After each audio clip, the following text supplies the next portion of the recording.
the Super Review Show for another past movie review.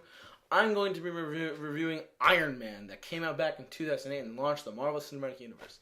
So, I'm going to run through the quick cast, though the main three you really have to know. Actually, four, technically.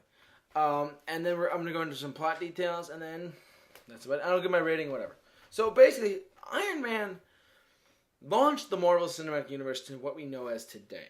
And back in the day, only like 7 or 8 years ago, Iron Man was not necessarily a very well-known character. Yeah, people knew him in the comic books, and people knew him outside as like some stuff. There's an animated series, Iron Man, Armored Adventures for kids. So the publicity was starting to get around. However, when they started to say, let's start to develop a cinematic universe. Let's start to get crazy. And what they started with was Iron Man. They started where honestly, I think I'm glad it started. Because that first Iron Man film is one of my favorite Marvel movies of all time. Like, one of my favorite superhero movies of all time, in general. Like, Christopher Reeve, Superman, Batman 66, those are great. But Iron Man stands to me as one of those all-time great super movies. Just based on the fact that you can believe that this guy's really good. Like, imagine if they started this franchise, the cinematic universe, with like a Doctor Strange, or an Ant-Man. Those would flop at the time. Now that we're in a different age, when Iron Man, they built up with their bigger characters. Iron Man, the Incredible Hulk, Iron Man 2, therefore there you had some good stability right there. And then Thor, Captain America, the First Avenger, and then we had the Avengers. That was a great lineup of films. Up until 2012 was the Avengers. And then we went further from there because everyone saw the Avengers. Like, well, I didn't really see Iron Man, but I didn't see Iron Man, but I saw Thor instead, or wherever else. Then they saw the Avengers, and that's just really what exploded this whole Comic-Con craziness. If people wanted to go to Comic-Con to see the footage that they love. So, anyways, that's a little bit of a preamble. But Iron Man, it was very believable to have a guy in a technological suit of armor flying around and stopping terrorists. It just made sense at the time. And the fact, I'm glad they started with that movie, in particular. Anyways, the cast rundown is Robert Downey Jr. as Iron Man and Tony Stark. What is it? Oh my God, why am I forgetting his name? Gwyneth Paltrow as Pepper Potts. Terrence Howard as Rhodey, or James Rhodes, Colonel James Rhodes. And then we have, why am I forgetting? Obadiah Stane.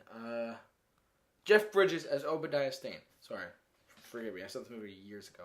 I gotta rewatch it again, it's really good. That's your cast rundown, because these guys, and plus Obadiah Stane plays the bad guy. He's gonna take over, he wants to take Tony Stark's arc reactor and go nuts with it, Anyways, here's the overall plot, though. If you haven't seen Iron Man, which I'm sure a lot of you guys have, but if you haven't, please take this with a word of caution that there are some spoilers here. So, genius billionaire playboy philanthropist,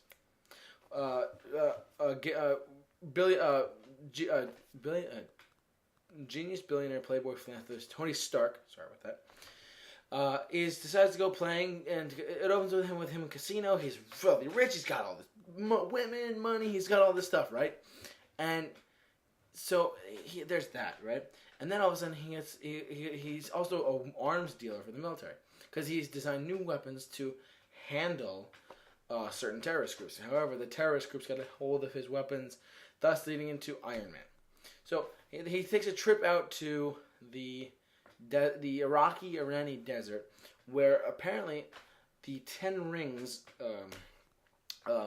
terrorists have a hold of a lot of his latest weapons. And then he's captured away from the military. So there's that. So the way he lives is he decides to have, the bomb explodes and all that stuff. He puts an arc reactor in himself, and he decides to keep it in him to prevent all the shrapnel from going into his heart, thus creating the arc reactor in his chest.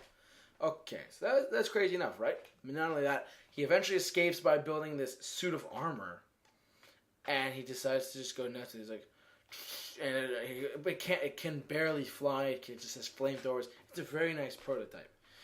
It looks like something out of your garage, if you will. So, anyways, he escapes and he walks out in the desert, and the suit falls apart, and etc. etc. The military finds him. They take him back to Stark Industries, and he decides, I'm immediately shutting down my weapons manufacturing plant. We are no longer going to sell weapons. It may lose us millions, but it's for the good of the world. That's something right out of the Iron Man comic books, people. So I'm glad Tony Stark did that in the movie. And then eventually he decides, you know what? Just to be on the safe side, let me just build this really cool thing that I created in the cave. Why don't I just rebuild another one? But more high tech, since I have the money and the finances and all the materials to build a new one. He builds the Mark II. He builds the Mark III. And these things, eventually they progress onward and onward. And having the Mark III, the Mark II, the design of the suits themselves are right out of the comic books. And it's just it's such a great thing. And then eventually, but then Obadiah gets a hold of the schematics and all this stuff, right? And then they're building their own thing, blah, blah, blah. He's working with the terrorists. All this mad stuff's going on. And then there's this big epic fight at the end where Iron Man and Ironmonger is what the character's name is. They go at it. Iron Man's like, I can do it. And then, and then we reach the end, and the newspaper says, who is this Iron Man? So, I don't know. It's a great movie, guys. If you guys have not... So, there's my overall plot of Iron Man.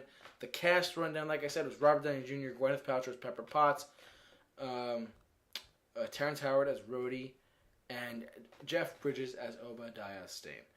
So there's all that, and then my rating for Iron Man is actually a 9.5 out of 10.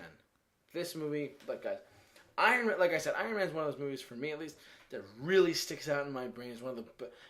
I didn't see it in theaters. My first ever Marvel Cinematic Universe movie in theaters was actually Iron Man 2. And then I've seen every one since then.